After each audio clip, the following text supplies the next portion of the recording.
Hi, John. Yeah, Welcome. hello. So you won the title last week, the international title. You're the first Filipino to Filipino win and it, first Asian Asian. to win it also. How are you? How have you been since your win? No sleep yet. Yeah. No food yet. Oo. So, masyado pang since maraming interviews and lack of sleep and adjusting to the weather. So, every day it's like headaches, nosebleeds, and open Oh. sinus. So, masakit. Yeah, it's mahirap. And- Mabuti na yung makakuha ko ng 3 to 4 sleep. Oh. Well, I hope it gets better soon. Sana. Oo. But you came back to around 2 days, 3 days after you won. Yeah. How has the reception been since then? Okay naman kasi mainit naman yung pagtanggap sa akin ng media dun sa airport pa lang nandun na sila. And Yeah. I was glad to see my friends, Alexa, yung mga medias, and syempre yung mga nag-send off sa akin a day before nung pageant, a day before nung send off ko nandun sila. And pagdating din, sila din yung sumalubong sa akin. And nakaka-touch kasi nandun sila. And you're originally from Baguio. Yes. So your family is there. Yes. Have you met them? What did they say Not to you? yet, kasi kulang pa ako sa sleep. And yung hours na 5 hours papunta sa Baguio, medyo mahirap para sa akin kasi magbabago na naman yung yeah. climate. But you've spoken to them na, your family. Yeah, sa Anong Facebook. sinabi nila sa'yo? They are so proud of me. Nanalo daw ako kahit hindi daw sila makapanood or masamahan ako sa sa Madrid. Tapos na gumising sila na maaga, 5 a.m. in the morning just to watch the live streaming. But before you won Mr. Gay World, you were Mr. Gay World Philippines. Yeah. What pushed you to join pageants in the first place? Because even before that, you were in online marketing. Yeah. Yeah. So I was told that I had the like a slight edge, or I have parang meron daw ako, pwede daw ako maging Mr. Gay World. So I trained for that way back in 2013. Doon pala ako nag-start. So since sabi ko, parang hindi ko pa kaya kasi parang masyadong mataba. Okay. Yeah, I mean, with a 40-inch waistline. So who would want to represent to na ganun, di ba? I'm not ready for that. So pumasok ako, sumali ako sa I Am Gay national TV where I came out. Yun yung pinaka-first na national level na sinalihan ko to And you came out. won, And I diba? won. Basically before that, parang it was just more like coming out and conquering my fears sa stage, yung fear ko sa mic then and fear ko sa crowd. Then afterwards, I felt something missing. So I continued my journey, and yun nga, na Mr. Gay World Philippines was a very good opportunity for me. Nalaman ko na meron pala akong purpose. And so it went on sa international level. What was the hardest part about joining pageants? What were you most scared about? Siyempre, nandyan naman discrimination.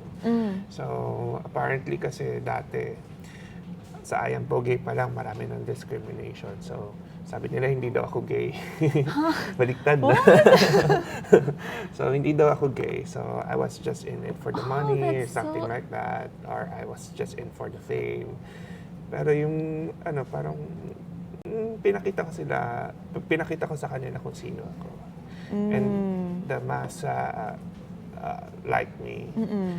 So, doon pa lang siya nag-start. Do you get these comments on social media? Yeah. Do you respond to them? Dati naapektuhan ako. Pero right now, it's more likely I change it into yung view ko kasi ginagawa ko na siyang positive. So, negative, positive, I turn it to a positive energy. Yun yung isa sa mga drive ko din. Para kasi sometimes I normally get criticisms from the same Same people, same ganon. people Oo. or the same community, Oo. the LGBT as well. I don't normally get criticisms from straight people. And that's the sad part. And sinasabi nila na you're not gay, which is so surprised. May ganun pala. Actually, parang They deny denial lang that- sila. Oo. Sila yung nagde-deny kasi most of them talking to me are like yung mga girls na magaganda pa nga din. Parang, you're so sayang. Sana ikaw na lang naging boyfriend ko. Or sana, kung naging sana tayo, parang hindi ka na naging gay. Parang ganun. You get comments like that. Okay. So going back to the international pageant, you said that for you, the hardest part was the sports Yes. challenge. Can you Sports tell us what you challenge. had to do for that? Yeah. Actually kasi, yung sports challenge was more of like circuit. So parang yung ginagawa dito na may mga dumbbells, Oo. yung mga ginagawa na as in parang pabilisan ng oras. So it was hard for me kasi coming from a diet. So I was dehydrated. I don't want to push myself. Kasi if I push myself harder, baka kasi maapektuhan yung performance ko all throughout. Like, I couldn't walk. Oo. Siyempre, kapag napilayan ako, hindi ako makakapag-rampa. So, ganun siya. And I was dehydrated. So, kapag sa circuit kasi kailangan hydrated ka para magawa mo yung task. In order for you not to get cramps. Once nag-cramps ako, pwede ako mabalian ng tendons, ng muscles, mag-crack siya. So, doon pa lang, hindi na ako makapag-join.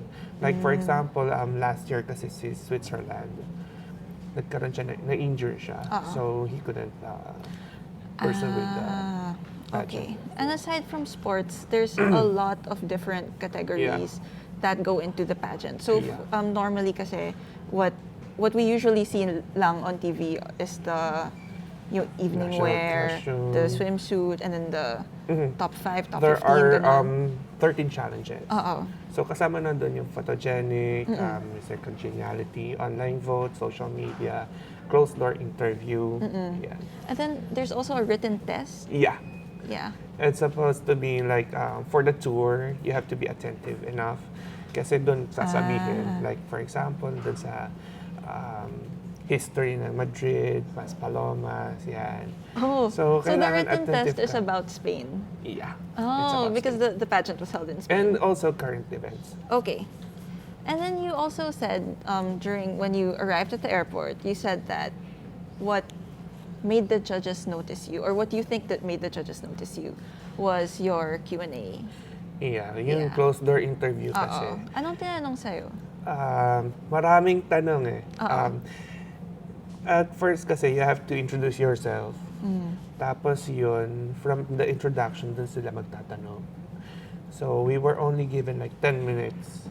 Tapos ang dami nilang tanong. Like, anong nangyari sa'yo? What are your plans? Bakit ka sumali sa pageant? Bakit ka sumali sa Mr. Gay World? Ano yung mga challenges na you've gone through? Like, for example, yung sinabi ko ngayong discrimination. And nung that time kasi, I was talking about this discrimination, and yung kuya ko, he had a stroke years ago. Tapos yun nga, dati kasi, siya yung parang bodyguard ko. Yung nandoon. I don't think you para need a bodyguard. When I was little. Siya yung nandoon, yung para suwayin yung mga nagbubuli sa akin. And right now, parang ako na yung gumagawa nun. And since na siya, person with disability, prone siya sa discrimination. At that point kasi naalala ko siya, tapos nahumsik ako. Bigla na lang tumuloy yung luha ko. Hindi ko, as in, habang nagtatanong sila sa akin, nandoon yung luha. So, siguro yun yung everything I've said was heartfelt, and yung experience ko na sinasabi ko, as in tumatagos sa kanila. Yung parang, yung parang inisip nila na hindi lang ako yung spokesperson na nagsasabi ng mga ano ba yung dapat, pero I'm talking about my life. Yun yung siguro yung nakapagpaantig sa puso nila. So, we spoke about the most challenging part, yung sports. And then, the part that you feel made the judges notice you. What for you was your favorite part of the pageant? Actually, lahat naman favorite ko kasi I bested lahat naman ng challenges. Except siguro yung Mr. Congeniality. Kasi, syempre, mailap kasi yung mga Latinos. Latinos just group together. Oh. Yeah. And mahirap kasi pag Latino ka, Latino lang talaga yung salita nila. Sometimes, konti lang yung English na binibigay, yung sinasalita. And okay lang naman. Actually, ako nga lang yung merong dream book eh. What is a dream book? A dream book for me kasi meron akong dream book. Pinasign ko yun sa mga delegates before pa ng pageant. So, meron ka palang ganito, simple dedication for me. Oh. Tapos, yung iba naman, nag-sign na after. Oh wow, so you have a little remembrance messages from the other delegates. Mas makatotohanan kasi yung papasign mo siya before nung pageant. So, hindi ka pa nila kilala, tapos First impression, first ganon. impressions. Oh, okay. So you also trained for this pageant? Yes. Yeah, with... I was trained by Direk Rogil of Kagandahan Flores. And mahirap yung training ko kasi from the national pageant, sabi nila, masyado daw malaki yung legs ko. Yeah. So it's they really measure out your size, ganon. Yeah, kasi in pageants kasi, it's always worm's eye view. So kapag malaki yung legs mo, you would look small sa stage. Kasi pag ganun yung tingin eh. And yung paglakad mo, masyadong mabigat. So I've trimmed down the size of my calves from 19 inches to 18 inches. Yun na talaga yung the best na kaya ko kasi hindi siya fats eh. Taga Baguio ako and ganun talaga yung genetics ko. It's more of water and muscles. So dun sa nagpa-dehydrate ako, yung water retention ko, hanggang dun lang talaga yung kaya. So aside from the physical aspect, what goes into training for this pageant? Syempre, nandun din yung mental conditioning, yung owning the title. Syempre, mahirap kasi ito yung turning point ng ibang nasa pageantry. Kapag hindi mo kasi ino-own yung title, sometimes it goes down, yung depression goes down. Nandun na rin yung baka hindi ka na rin magtuloy sa mismong pageant. Kasi maraming problemang lumalabas. Like, for example, yung discrimination. Diba, nasa mismong pageant ka pa lang, hindi ka pa natatapos, nandun na kaagad yung mga discrimination na, hindi ka you're not it. Yung parang ganon, hindi ikaw ito. Parang ganon. Maraming ganon. And how did you overcome that? How did you prepare yourself mentally? Ayun, actually nagkaroon din ako ng ganyan, ng background ako. So, I turn it into positive. Tapos, binalikan ko yung reasons why I joined in the first place. And yung people na na-inspire sa akin, doon din ako kumuha ng inspiration coming from them. Who are your inspirations when it comes to pageants? Marami sila eh. Actually, they're not into pageants and small pageant din. Actually, nasa video ko, sila yun eh. Yeah, yung mga taong yun, sila yung parang pinagkukuhanan ko ng lakas. Parts of the LGBT community, yung mga drag queens, nandun pa nga si Sinon Loresca. Yung parang natutuwa ako kasi I get to represent them. What do you think your win means for the Philippines, for the LGBT community in the Philippines? Yeah, actually, malaki. Oo. It serves as a beacon of hope for the LGBT community kasi alam mo right now, the situation in the Philippines is that we are most likely we are just recognized as LGBT. But we are not totally accepted. There are no laws that protects us. There are no laws that we could get benefit from. So, as in, kahit nasabihin mong we are in the top 10 most gay-friendly country. And walang laws that protects us What kind of laws are you thinking of? I don't know. What do you think we need more of? Yeah, wala pa tayong anti-discrimination bill. Like, gays right now, they are still, hindi pa sila nakakakuha ng magandang trabaho. Like, and sometimes they get discriminated from schools, mga ganon na klase. Okay. So aside from HIV and AIDS awareness, because I know that's your advocacy, and that's also the advocacy of Mr. Gay World, what else are you passionate about? Actually, my advocacy was more of a holistic approach for the Mr. Gay World Philippines. Actually, it's a hashtag called #IHeartLGBTQI. Yung #IHeartLGBTQI, it sends off automatically a universal meaning of saying I love LGBT. But actually, it's an abbreviation. So iHeart, it means I stands for Image Modernization of Gay Men in the Philippines. H is for Healthy Lifestyle. E is for Equality. A stands for Acceptance. R is for Responsible Sexual Behavior. And T is for Testing and Treatment of HIV. So lahat yun, na-cover ko lahat. And isa yun sa mga nagpanalo sa akin sa social media. Kasi yung iba tutok lang sa HIV, yung iba tutok lang sa health, yung iba tutok lang sa sports. Ako kasi parang kinuha ko na lahat. Lahat. Okay. So you'll be pushing this as well throughout your reign. Yes. Do you have any plans for your reign? You know, what's next? What are your future projects? Well, yung first project kasi namin, we are already looking for new delegates for the next Mr. Gay World Philippines. And yun, inuudyok talaga namin yung mga tao to come out. Kasi nung na-experience namin last year, maraming sumali, but when they knew that it would be televised or maraming nag-back Ayaw up. nilang televise. Ayaw nila ng ganun. So, mas in-encourage namin ngayon na people to come out. What's your message to people who are afraid to join? Well, nasa kanila naman yun eh. Pero in the process, you have to know yourself better. You have to be yourself din. Kasi if hindi ka talaga hindi ka into it, hindi ka magpa-flourish as a person. You would not know your capabilities and hindi mo alam kung makakonquer mo yung fears mo as well as your Kasi number one na magiging mo doon is yung discrimination. And of course, yung lack of acceptance ng tao.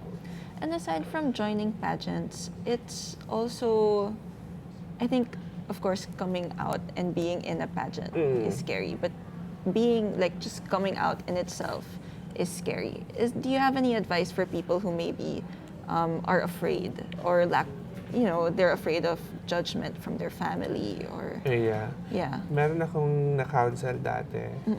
Sabi ko sa kanya, you have to be stable first.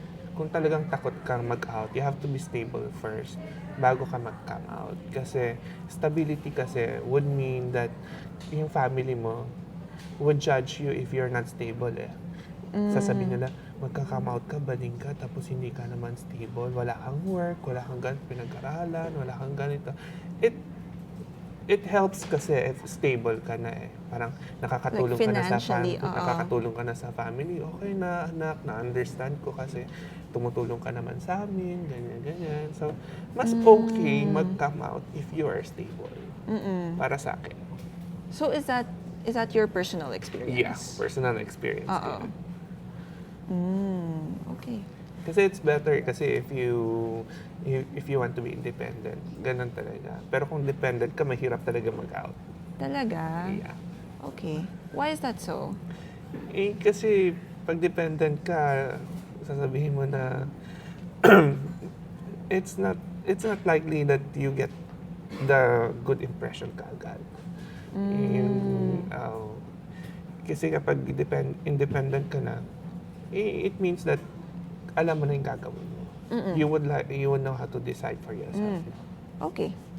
And the pageant is going to be held. Is it going to be held here next year? Yung national pageant, syempre magkakaroon yan. Sometimes siguro September, October, may ganon. national pageant, we are also aiming for that to come here in the Philippines, just like Pia did. Diba? Parang ganun yung, yung level niya. Yeah. Or it might go back to Canada. So, but we are hoping. Well, we're hoping it's here. Oo, Yeah, para and mas we're also maganda. hoping for a Para mas back-to-back. maganda. Yeah, back-to-back. Yeah, do you have any advice for the candidates naman? I mean, I know you're still looking for people, but if anyone who wants to win, what's your Yeah. advice to them? Actually, marami na akong narinig na gusto sumali, Oo. and I am excited to know them. The best advice that I could give is that be true to yourself. Oo. Kasi doon namin malalaman, it's a judge. Doon namin malalaman kung if you are really into it and you are it. What are you personally looking for in a winner? A person who could be a spokesperson and a role model to the Filipino community.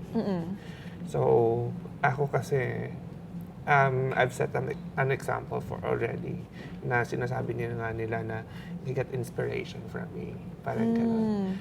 Ganon din kasi yung hinahanap nila this year. So, a person who is not only a spokesperson, but he talks about the story of his life. Do you receive messages from people who say... Yes, I do. What's the most heartwarming, or what's the one that you remember the most? Yung isa na nag-come out siya, ginaya niya ako. And masyado. Ginaya in what way?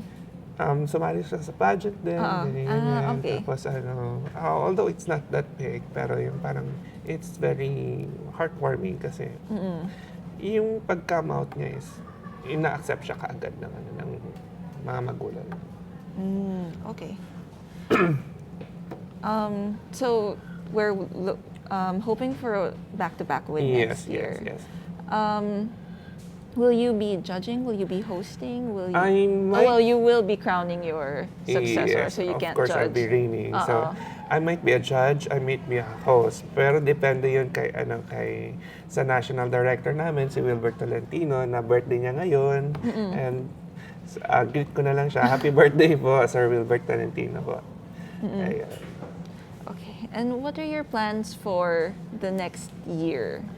Next year, of course, yun nga nasabi ko yung pageant, national pageant. So international kasi I will be going back to Madrid for the World Pride. Yes. And I have also rumors na po pwede din nila ako invite sa parang Gay Olympics. Ooh. Ang mag-host kasi na is France. So yun pa lang naman yung naka-line up. Pero sa national level, I'm also tied up with Love Yourself. So ongoing pa din naman yung mga activities namin in events for Test Manila. Have you thought about what you're going to do after your reign as Mr. Gay World? Maraming opportunities pero marami na rin nagsabi na sa akin na sumubok daw ako sa showbiz. So are you going to be acting? Pwede kasi the key to acceptance kasi is being visible. So kung marami na yung LGBT na visible nowadays, mas okay siguro yon para sa community natin. So aside from acting, singing, just dancing, showbiz in general. What's your dream role? Pwede din maging leading lady. Just joking. Oh, who's your leading man? Marami, joke lang. Ayun. Pwede din si like for example, leading man, Coco Martin. Ganyan na level. So, okay naman siya. Pag ako yung leading, hahanap ako ng lead na lady, siguro si Lisa Soberano. Really? How about... okay. Oo nga, no? Okay. Anyway, sorry. Well, congratulations, John. Well, thank you. We're so super proud of you. Good luck in the coming year.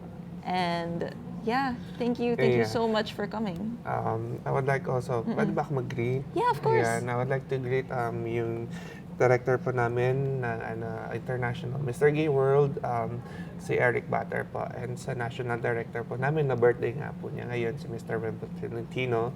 And of course, sa team po ng Mr. Gay World Philippines. And of course, to Direct Roger Flores of Mandang Flores. And syempre sa family ko, and sa lahat po ng sumuporta sa akin all throughout my journey sa Mr. Gay World. All right. Well, thank you so much for joining us. And thank you guys for joining us. This was Rappler Talk Entertainment.